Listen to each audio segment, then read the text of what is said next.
Bonjour à tous et bienvenue sur ma chaîne YouTube, ici Yoann Meyer. Aujourd'hui nous allons analyser le protocole SNMP avec Wireshark. SNMP veut dire Simple Network Management Protocol. Donc c'est un protocole qui permet de récupérer des informations sur les switches.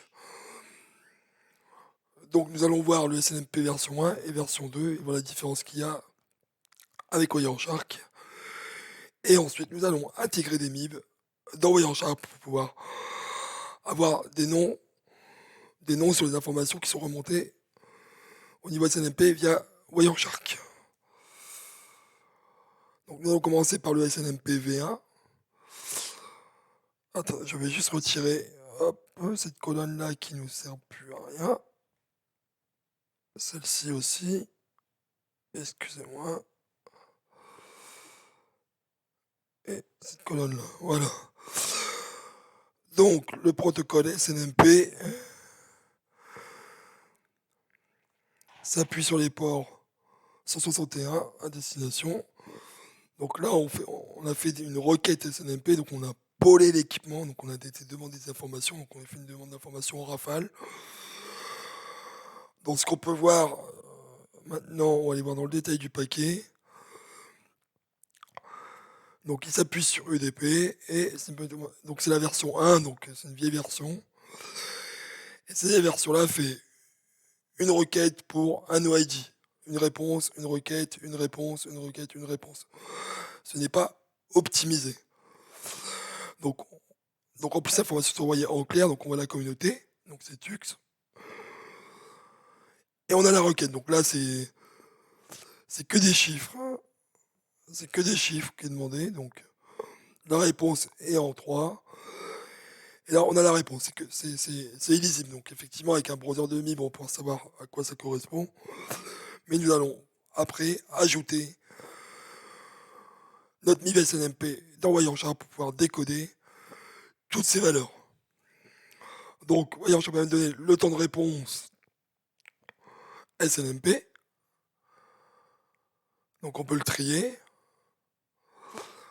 Hop, la réponse a duré 134 millisecondes pour cette OID-là.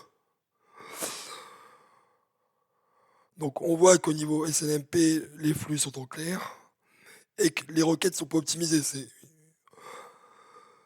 C'est un OID, une réponse. Un OID, une réponse. C'est toujours ça. Donc c'est ça.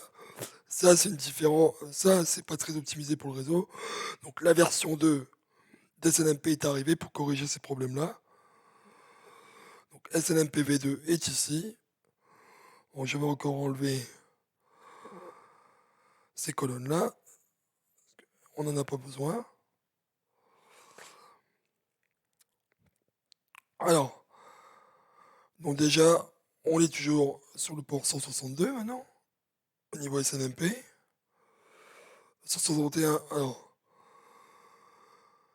162 pour la destination et 161 pour les requêtes. Donc maintenant, on va aller voir le protocole. Donc là, on est version V2C. Donc c'est toujours les informations sont claires. Donc on voit la communauté. Et là, on a un get bulk request. Alors, le get bulk request, ça permet de demander plusieurs valeurs d'un coup dans la réponse. Donc on va le voir, get réponse. On voit qu'il y a plusieurs OID. Avant, il n'y en avait qu'un seul qui apparaissait. Donc là, elle est là la différence. Il y a moins de trames d'échanger sur le réseau. Et on a toujours les temps de réponse qu'on peut afficher en colonne. Et on peut faire un tri si on a envie pour savoir quelle réponse a pris plus de temps. 272 millisecondes pour cette réponse-là. Donc il y a un peu plus de temps parce qu'il y a plusieurs réponses envoyées au niveau de l'OID. Donc, ça s'appelle des get bulk requests. Donc, donc maintenant, nous allons regarder un peu les valeurs. En fait, si vous voulez, c'est normal au niveau ISO, c'est hiérarchique. Donc, il y a la MIB2 qui est une MIB standard, et après, il y a les MIB propriétaires comme chez Cisco, par exemple. Donc, ces valeurs-là, on peut les retrouver si je vais dans Google. Hop. On va faire MIB SNMP. Non, on va faire plutôt proto, excusez-moi. SNMP. Par exemple, si je vais dans Wikipédia, est-ce que je vais avoir le schéma? Je vais faire plutôt image, excusez-moi. Est-ce que je vais avoir le... Voilà, il est là. Protocole SNMP, consulter. On va sur FrameIP. Donc là, ça nous permet de voir rapidement. Voici comment c'est normé. Donc on a les MIB privés, c'est où il y aura les MIB propriétaires, ici. Donc, structure de la MIB, donc ISO, organisation, DOD, Internet. Après pour le management, donc la MIB 2, qui donne des informations de base sur les interfaces, le système, l'IP, comme ça. Et après tu as les MIB propriétaires qui sont liés à chaque constructeur. Donc soit Cisco, Aruba, Citrix, Fortinet pour les firewalls, Palo Alto. Tous ces équipements-là ont une MIB propriétaire pour donner des informations liées à leurs équipements. Donc maintenant qu'on a vu ça, voilà, c'est que des chiffres, on comprend rien du tout. Ce que je vous propose, c'est qu'on va ajouter les MIB d'envoyer en charge. On va dans éditer, préférences, name résolution. On va activer le ID résolution. On va mettre un pass où on va pouvoir connecter, excusez-moi, un pass pour ajouter où se trouvent nos MIB. Donc moi, elles sont dans data, Johan, MIB. Là, il y aura toutes mes MIB. Je vais sélectionner le dossier. Ok, maintenant je vais ajouter une MIB. Donc il y en a plusieurs, hein, j'en mets une seule. Donc ici je mets le nom. Ah, je l'ai plus, je vais aller la chercher. C'est pas ici, c'est ici. MIB SN. Donc là c'est toutes mes MIB. Et je vais en chercher une avec l'interface par exemple. Ce qui m'intéresse, c'est interface.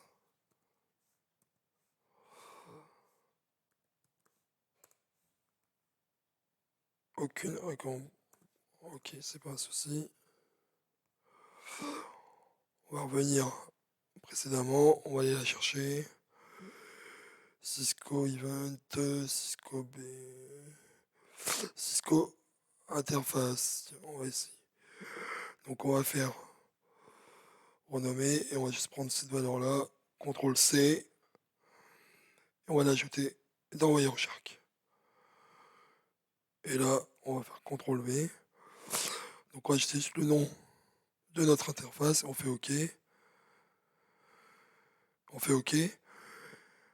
Alors normalement, il demande à relancer Wireshark. Je pense qu'il ne l'a pas pris en compte.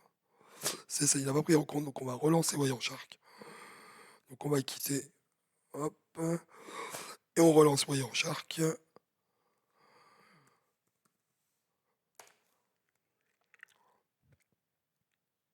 Donc pas de message d'erreur, c'est une bonne chose. Et je vais lancer le SNM, juste une des traces.